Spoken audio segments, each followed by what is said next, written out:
Oh, I can't unlock the door, I muttered to myself in disbelief. After a long day at work, I found my personal belongings strewn unceremoniously in front of the entrance as though they were discarded refuse. The front door appeared different, perhaps replaced, stubbornly refusing to yield to my attempts to open it. It was the final indignity in a series of hardships endured during the years I lived with my in-laws. With resolve hardening, I made a firm decision. I would not set foot in that house again. Gathering my things, I vowed to pack them into my car and return to the sanctuary of my parents' home. Months passed, and just as suddenly as I had left, a message arrived from my estranged in-laws, rekindling a connection long thought lost. Hello, my name is Emily. I'm 35 years old. My husband, Tom, is 5 years my junior. I was completely focused on my career, and he happened to be my subordinate at work. Honestly, marriage wasn't on my radar. I wasn't keen on the idea of settling down, having never really dated before. Yet I ended up married, all thanks to his persistent pursuit. He assured me I could continue working as I pleased post-marriage, handling all household chores himself. His approach intrigued me about the prospect of marriage. And it's not that I oppose having children. Even though I had never been keen on marriage, thoughts of having children occasionally crossed my mind. Approaching 35, I realized time was running out if I wanted to start a family, so I chose to marry my current husband. Initially, it was just the two of us after we married. True to his word, he supported my career and took on most of the household responsibilities. However, our situation took a sharp turn about 6 months into our marriage when my father-in-law unexpectedly passed away. The sudden loss of my healthy father-in-law left my mother-in-law and my younger sister-in-law, Catherine, who is 33, reeling. They claimed they couldn't manage on their own. She's a freelancer with a decent income, but her focus on fan activities means her financial stability isn't robust. I always felt she should pursue a full-time job. Whenever Catherine approached me along with my mother-in-law, Tom broached the idea of us all living together. Emily, have you considered moving in with my mom and sister? You can continue freelancing as usual, and having them around would lighten the household workload even more. What do you think? Tom, I'm okay with keeping up my work, but I'm not sure about taking on more household chores. If your mom moves in and we're assisting her, shouldn't she be handling most of the household tasks? Fair point. I'll talk to my mom and sister about it. Please think about living together. I'll wait until I hear a clear response from your mother and Catherine. I have my own life and financial considerations to take into account. I've made it clear to my husband that I want all aspects carefully considered. It may seem cold, but caregiving involves careful planning. Ultimately, my husband assured me that his family would manage all household chores. I thought about insisting on a written agreement, but kept that thought to myself. Well, they're technically family, so I trust they'll keep their word.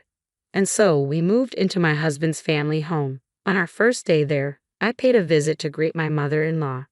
I'm looking forward to living together. As Tom may have mentioned, I'll continue with my work as usual, so I hope you and Catherine can manage the household chores. In response, my mother-in-law didn't even glance at me before remarking, "Why did Tom marry someone like her? She works, so all the household chores will fall on me. Is that acceptable for a wife? Normally, a wife would handle both work and household duties, wouldn't she?" Her expectation that she would do it all was simply unbelievable. She made sure I heard her loud and clear before exiting the scene. What? This isn't what I expected at all.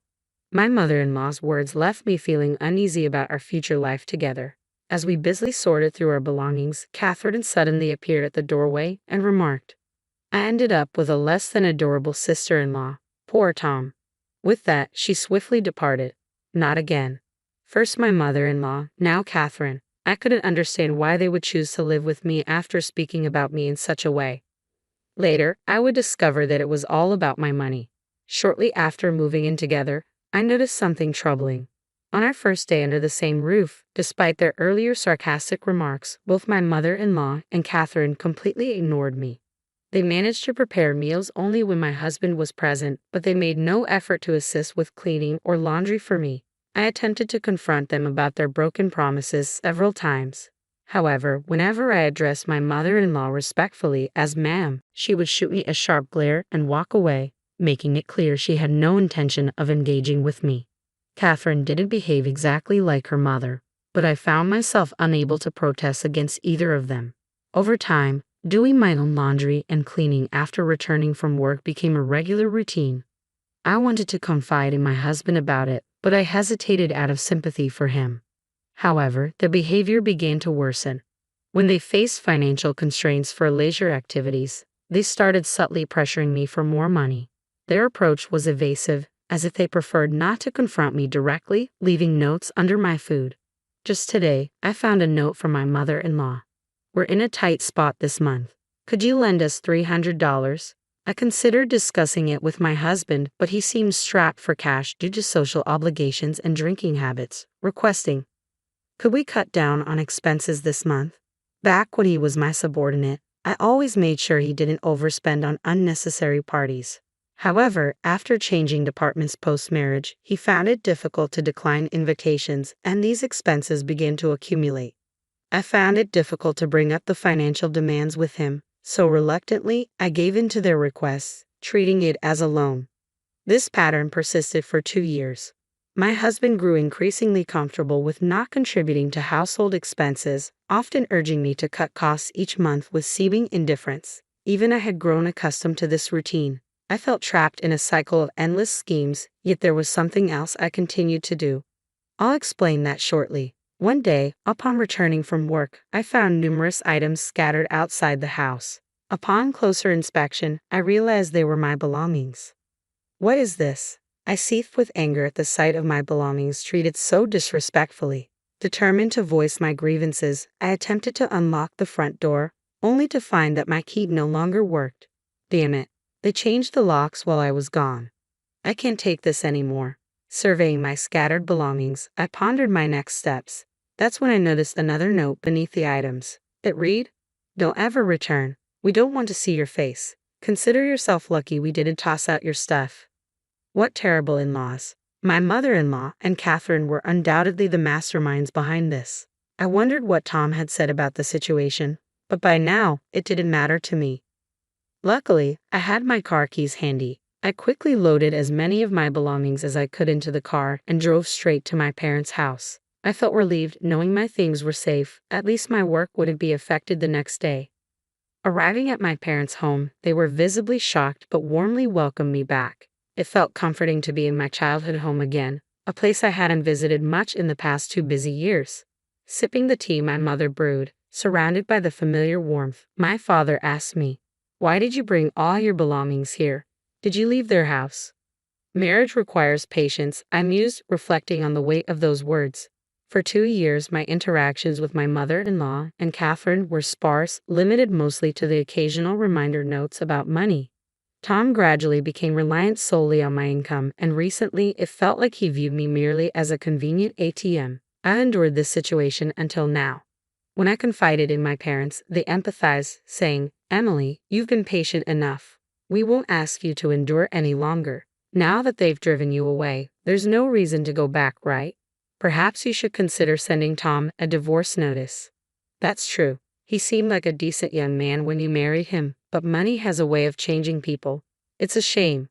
Both my father and mother showed genuine sympathy for me, a kindness I hadn't experienced in the past 2 years. Tears unexpectedly welled up in my eyes. "Has it been that tough for you?" my father asked, his expression filled with concern. "No, it's just that I haven't felt this level of sympathy in a long time. It's comforting, like you said, Dad. I'll send Tom the divorce papers, but I want to observe the situation for a while. I have a feeling something interesting might unfold soon." Indeed, I sensed that some action would unfold soon. Surprisingly, that moment arrived about 3 months later. By then, I had moved out of my parents' home and settled into a new apartment of my own. Never did I imagine reclaiming control over my earnings to spend as I please. I hired a household service for chores, freeing me to enjoy my days off with trips and purchases I had long desired, unrestrained.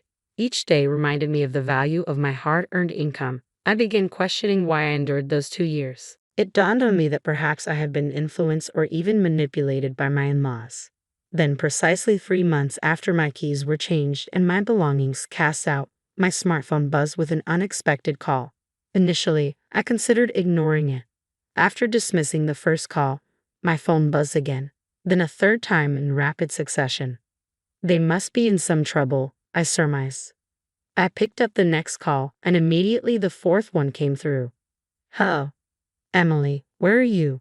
I went to your parents' house, but they wouldn't tell me. I also tried your workplace, but they wouldn't disclose your whereabouts. It was my mother-in-law, someone who had ignored me for the past 2 years. Her voice, which I hadn't heard in a long time, sounded cautious. Despite answering the call, I remained silent for a moment, relishing the anticipation of what she might say next. Hello, Emily, are you there? Come back soon and restore our lives. We can't even afford to go out and enjoy ourselves. What are we supposed to do now? I had thought that living without spending money on leisure would suffice, but evidently, that wasn't the case. Our phone and electricity are on the verge of being cut off. We're at our wits' end. Please come back immediately. Does she not realize she's only thinking of herself? Shouldn't she begin with an apology for throwing me out? Until she grasps that, I had no intention of responding. Emily, you're not saying anything. Are you listening at all? Doesn't it bother you to hear that we're in such dire straits? Realizing she wasn't going to offer an apology, I decided to end the call and press the button to hang up. She seems to have no concept of remorse. The next day, my phone rang again. Hello, Emily. Why did you ignore Mom's call yesterday? Even though we're in trouble, you didn't make any effort to help. She couldn't tell if you were even listening. Ignoring calls like that isn't very mature. This time, it was Catherine calling. Honestly, calls from Catherine have always been the most bothersome, and she had the nerve to lecture about not ignoring calls. They've ignored me for 2 years, and suddenly I'm the one in the wrong. I couldn't believe her audacity. I planned to endure the call a bit longer, but without an apology, I had no intention of responding. I heard from Mom, but we're facing financial troubles at home. Our phone and electricity might get cut off soon. Without AC this heat, we could suffer from heat stroke. Can you live with that? If our phone goes dead, how will we reach you? So please come back soon and help us pay the overdue bills. Her selfish demands made it easy for me to keep ignoring her. Hey, are you listening? You haven't said a word. Oh, are you still upset about what happened 3 months ago?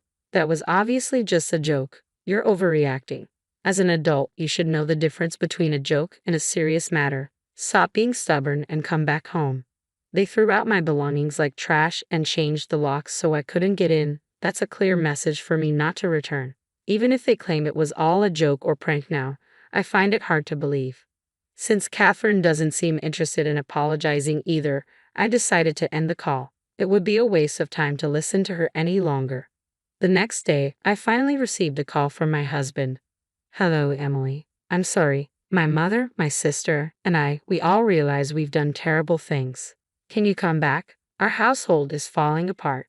We're out of money, everyone's on edge, and tensions are high. We sincerely apologize and want you back, please. My husband seemed to feel the need to apologize at least, but it's too late now. Why did he ignore me for 3 months? If it had only been the first 3 days, I might have considered returning, but it's been 3 months. I've embraced my new life, enjoying every moment of independence. There's no reason for me to return to that family now. I appreciate your apology, but given everything that's happened, I have no intention of coming back. Tom, why were you unreachable for 3 months? How could you do that as a husband? I looked into things, and guess what? I found out you've been cheating, haven't you? That's what the detective agency told me. Thanks for treating me like an ATM for 2 years. I'll be sending divorce papers. Please handle it accordingly. Maybe my husband thought he wouldn't get caught. What a fool. Yet he still had the nerve to say, I want you to come back. So I replied, if you reimburse me for all the living expenses for the 3 of us over the past 2 years and repay the money I lent you, maybe I'll consider it. Let's see, that's about $20,000. Can you manage that? I said mockingly. I knew he couldn't pay, but I said it anyway. After that, my husband fell silent and abruptly ended the call. Perhaps he finally realized my decision was firm. What happened next? When I sent the divorce papers and a bill for emotional distress to my husband, he returned the signed divorce papers promptly. Now all I need to do is file them at the city office and the divorce will be finalized. Regarding the compensation, he transferred the money right away. In fact, I included a note with a bill threatening to expose him to his company if he didn't pay promptly. Fearful of this, my husband likely sought a loan to cover the compensation. I heard from sources that their family home is now on the market. It seems they're struggling financially and trying to raise funds. However, selling their primary residence hastily means they'll now have to rent elsewhere.